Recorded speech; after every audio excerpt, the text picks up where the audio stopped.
میرے رسول کریم صلی اللہ تعالیٰ علیہ وآلہ وسلم ہجرت سے چند دن پہلے نا خانہ کعبہ کو اندر سے دیکھنے کا دل کیا میرے نبی پاک کا کہ مجھے مکہ چھوڑ کے مدینہ طیبہ جانا ہے تو میں ذرا کعبہ معظمہ کے اندر سے زیارت کر لوں۔ عثمان بن طلحہ ایک شخص تھا جو کلید بردار تھا، جس کے پاس خانہ کعبہ کی چابی ہوتی تھی۔ حضور صلی اللہ تعالیٰ علیہ وسلم نے اس سے کہا کہ بھائی چابی ذرا دے دو، میں خانہ کعبہ کے اندر سے زیارت کرنا چاہتا ہوں۔ کہنے لگا کوئی اور ہوتا تو میں دے دیتا، آپ کو نہیں دوں گا۔ معاذ اللہ ثم معاذ اللہ۔ میرے رسول پاک کی بات نہ ستارے بھی مانتے ہیں، چاند بھی مانتا ہے، سورج بھی مانتا ہے۔ حضور اگر سورج کو کہنا واپس آ، حضرت علی نے نماز پڑھنی ہے تو وہ آ جاتا ہے، اور اگر حضور فرما دیں چاند کو 2 ٹکڑے ہو جا تو وہ 2 ٹکڑے ہو جاتا ہے۔ سورج بھی بات مانتا ہے، چاند بھی بات مانتا ہے۔ یہ سارے میرے رسول کریم علیہ السلام کے غلام ہیں۔ جہاں جہاں تک رب کریم کی خدائی ہے وہاں میرے حبیب کی مصطفائی ہے۔ حضور وہیں چاہتے نا، وہیں چاہتے تو حضرت عمر اگر حکم دے تو زمین تیل واپس کرتی ہے، تو حضور حکم دیتے تو وہ کافر اندر دھنسا لیتی زمین، سارا کام اسی وقت ہو جاتا۔ لیکن حضور نے کیا فرمایا؟ جب عثمان بن طلحہ نے کہا نا کہ آپ کو چابی نہیں ملے گی، اللہ کے رسول نے فرمایا عثمان ایک وقت آئے گا جب یہ چابی تجھ سے میں لوں گا، اور جس کو میرا دل کرے گا میں اسے دوں گا۔ ایک وقت آئے گا کہ یہ میں تجھ سے لوں گا، اور پھر جس کو میرا دل چاہے گا میں اس کو وہ چابی دوں گا۔ میرے نبی کریم رؤوف الرحیم سید عالم صلی اللہ علیہ وسلم نے وقت دیا۔ کتنا وقت لگا؟ 2 دن، 4 دن، 5 دن، 10 سال لگ گئے۔ حضور نے مکہ کو فتح کیا، حضور تشریف لائے، وہی چابی عثمان بن طلحہ کے پاس تھی۔ محبوب کریم نے بت توڑنے تھے، کعبہ کو ان سے پاک کرنا تھا، فرمایا لاؤ نا چابی کدھر ہے؟ عثمان کہتے ہیں حضور نے تو بات نہیں جتلائی، پر مجھے وہ لفظ یاد تھے کہ عثمان ایک وقت آئے گا، ایک سمجھیے گا بات کو، ایک وقت آئے گا جب چابی میں لوں گا، اور پھر جس کو میرا دل کرے گا میں اسے، پھر وقت آ گیا۔ پھر حضور نے چابی لے لی، پھر نبی پاک نے بت توڑے، پر قربان جاؤں مدینے والے محبوب کے طریقے پر فدا ہو جائیں حضور علیہ السلام کے کمال درگزر پر۔ جب حضور فارغ ہوئے نا بیت اللہ کو صاف کر کے، تو فرمایا کدھر ہے ابھی عثمان بن طلحہ؟ وہ آئے تو حضور فرمانے لگے یہ چابی پہلے تیری خاندانی وراثت تھی، پھر میں نے اپنے وعدے کے مطابق لے لی، اب میں تمہیں واپس کر رہا ہوں۔ اب یہ چابی میں تمہیں واپس کر رہا ہوں، میں یہ چابی میں تمہیں دے رہا ہوں، لہذا اب تیری نسل سے بھی قیامت تک کوئی نہیں لے گا، میں تمہیں یہ چابی دے رہا ہوں۔ تو بھائی وقت کا انتظار کریں۔ اور عثمان بن طلحہ کہتے ہیں میں نے حضور کا یہ کمال کرم دیکھا تو میں کلمہ ہی پڑھ گیا، میں مسلمان ہی ہو گیا۔ وقت کو دیکھیں، وقت کا انتظار کریں، آنے والا ٹائم دیکھیں۔ ہم نا ٹائم نہیں دیتے، ہمیں جلدی بڑی ہے۔ کاروبار ٹھیک ہو جائے تو شام کو ہو جائے، بچہ تندرست ہو جائے تو پھر شام کو ہو جائے، مخالفین ٹھیک ہو جائیں تو شام کو ہو جائیں۔ ہمارے سارے کام شام سے پہلے بلکہ جو ولی بننا چاہتا ہے وہ بھی کہتا ہے 1.25 گھنٹے میں بنا دو، لیٹ نہ کرو۔ کیونکہ بہت سارے تو کہتے ہیں یہ ایک نظر کریں، میں نے کہا آپ کوئی عمل بھی کریں نا، آپ تھوڑی محنت بھی کریں نا۔ کہتے ہیں ایک نظر کریں۔ ہمارے درویش کہا کرتے تھے کہ آج کل مرید کہتے ہیں نہ نماز پڑھاؤ، نہ روزہ رکھاؤ، نہ وظیفہ کراؤ، نہ کوئی اور کام کراؤ، سانوں میں ایویں ہی بخشاؤ۔ تو بھئی اللہ نے خود 5 نمازیں فرض کی ہیں، رمضان کے روزے فرض کیے ہیں، زکوٰۃ فرض۔ تو جب اللہ نے ذمہ داریاں لگائی ہیں تو پھر کون ہے جو بغیر ذمہ داریوں کے آگے جائے؟ اگر آپ نے آگے بڑھنا ہے تو پھر ذرا آپ میں کے مزاج میں ٹھہراؤ ہونا چاہیے، پھر ذرا تھوڑا سا سکون ہونا چاہیے۔ میرے رسول کریم علیہ السلام کی خدمت میں ایک شخص نے عرض کیا تھا یا رسول اللہ صلی اللہ تعالی وسلم مجھے کوئی ایسی نصیحت کر دے کہ پھر مجھے کسی اور سے پوچھنے کی ضرورت نہ رہے۔ تو حضور نے ایک ہی جملہ کہا، فرمایا جب تو نے کہا نا کہ اللہ میرا رب ہے، پھر ڈٹ جا، پھر اس پہ ڈٹ جا، پھر کھڑا ہونا سی۔ جب آپ میں استقامت ہوتی ہے، صبر ہوتا ہے، دیکھیں حالات جب بگڑے تو انہیں صحیح ہونے میں ٹائم لگتا ہے کہ فوراً ٹھیک ہو جاتے ہیں. آپ بیمار ہو گئے, تکلیف ہوئی, کوئی آپ کو بیماری لگ گئی, آپ ڈاکٹر صاحب کے پاس گئے, انہوں نے آپ کو دیکھا, ٹریٹمنٹ کی, پھر دوائیاں لکھیں, پھر انہوں نے آپ کو کہا کہ آپ کو 1 ہفتہ یا 1.5 ہفتہ دوائی کھانی ہے, یہ ایک شربت کی شیشی ہے, یہ ایک بوتل ہے, یہ ایک سیرپ ہے, 1 چمچ صبح 1 شام, اور پورا ہفتہ آپ نے استعمال کرنا ہے. اب آپ تو کہہ رہے تھے کہ میں نے ابھی ٹھیک ہونا ہے گھنٹے کے بعد, تو سارا نہ پی لوں, سیرپ سارا نہ پی لوں ابھی, اور 1.5 ہفتے کی دوائی ابھی نہ کھا لوں, تھوڑی تھوڑی کر کے بھی تو کھانی ہے نا, ساری کٹھی نہ کھا لوں, ہو جائیں گے ٹھیک؟ کیا خیال ہے آپ کا؟ نہیں ہوں گے. کیوں؟ اس لیے کہ جس ترتیب سے ڈاکٹر نے آپ کو بتلایا ہے, آپ کا وجود اسی ترتیب سے اسے قبول کرے گا.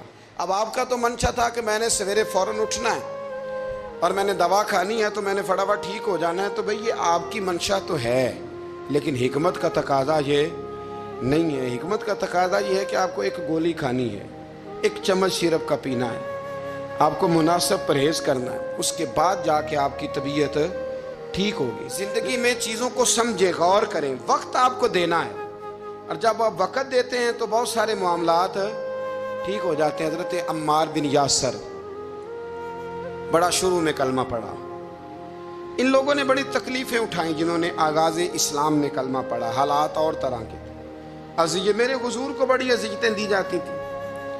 ابو لہب, عقبہ بن ابی معیط, یہ حضور کے 2 ہمسائے تھے.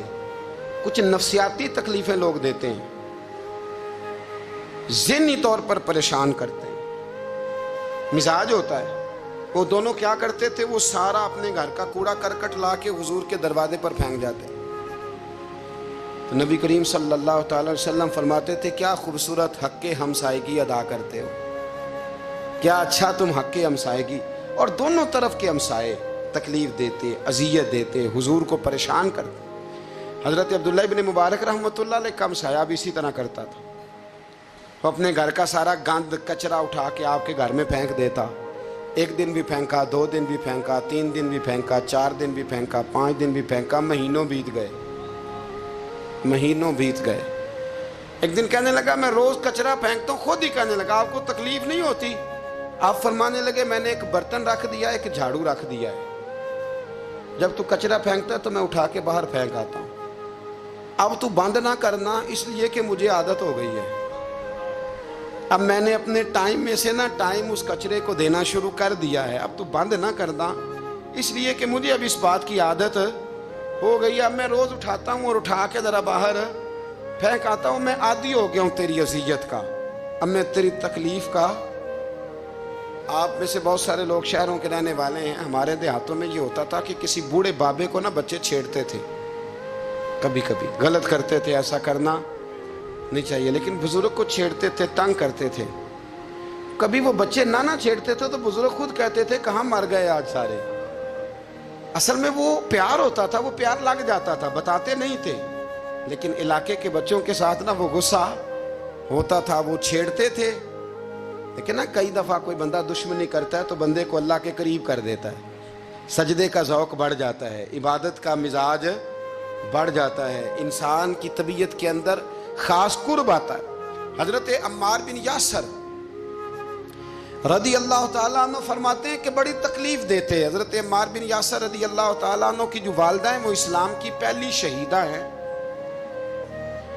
حضرت سمیہ ان کا نام تھا, اسلام کی پہلی شہیدہ. ان کے زیر ناف ابو جال نے نیزہ مار کے انہیں شہید کر دیا. حضرت عمار بن یاسر رضی اللہ تعالیٰ عنہ فرماتے ہیں کہ میرے والد کو اتنی تکلیفیں دی گئیں کہ وہ ان اذیتوں کی وجہ سے دنیا سے پردہ کر گئے. حضرت عمار بن یاسر کو خود کافر اتنا مارتے تھے کہ وہ اپنے حواس کھو بیٹھتے تھے اور ایسی باتیں کرتے تھے کہ سمجھ نہیں آتی تھی کہ یہ عمار بن یاسر بول رہے ہیں. اتنی سخت اذیت دیتے, اتنی سخت. دکھ قبول محمد بخشا, راضی رہن پیارے, دکھ قبول محمد بخشا, بس راضی رہن. اتنی تکلیف دیتے کہ حضرت عمار بن یاسر حواس کھو بیٹھتے, تکلیف میں آتے. بڑا سہا, بڑا برداشت کیا. ایک دن میرے رسول پاک تشریف لائے اور حضور نے کہا او آل یاسر میں تمہیں مبارک دینے آیا ہوں، رب کریم نے تمہارے لیے جنت میں مکان بنا دیے ہیں۔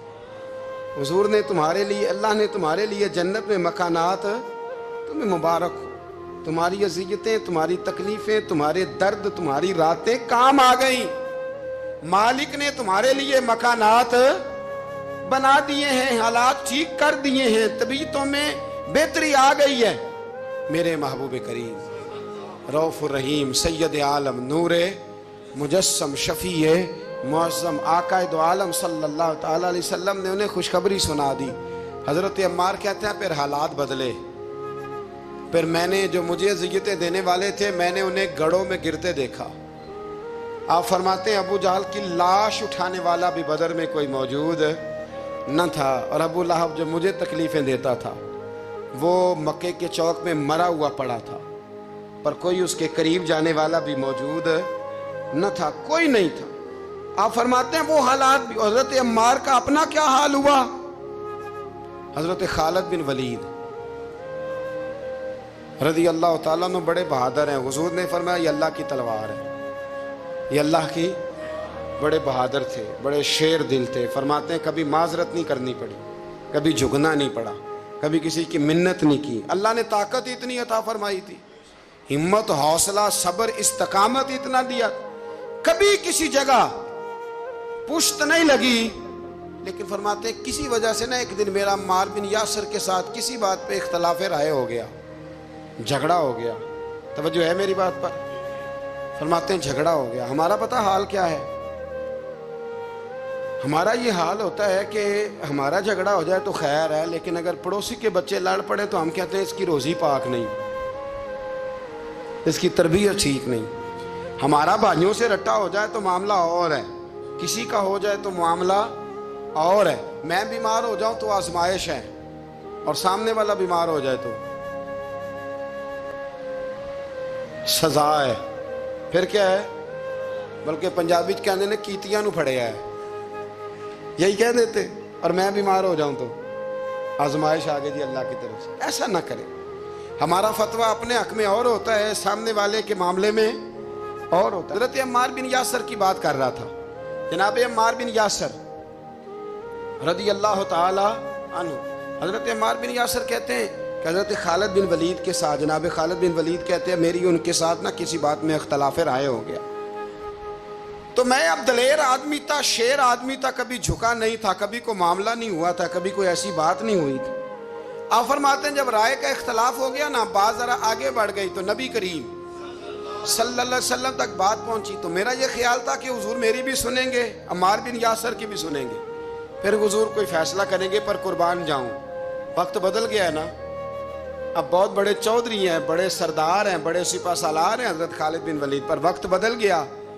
تو حضرت خالد بن ولید کہتے ہیں جب میں نے نبی کریم کی بارگاہ میں بات عرض کی، حضور تک بات پہنچی، تو میرے مصطفیٰ نے موٹی سی بات ارشاد فرمائی۔ رسول کریم فرمانے لگے بھئی بات مختصر سی ہے، جس نے عمار کو راضی کر لیا اس نے مجھے راضی کر لیا، اور جس نے اسے ناراض کیا اس نے مجھے ناراض کیا۔ فرماتے ہیں بس میری قیمت پڑ گئی، میرا قد اونچا ہو گیا۔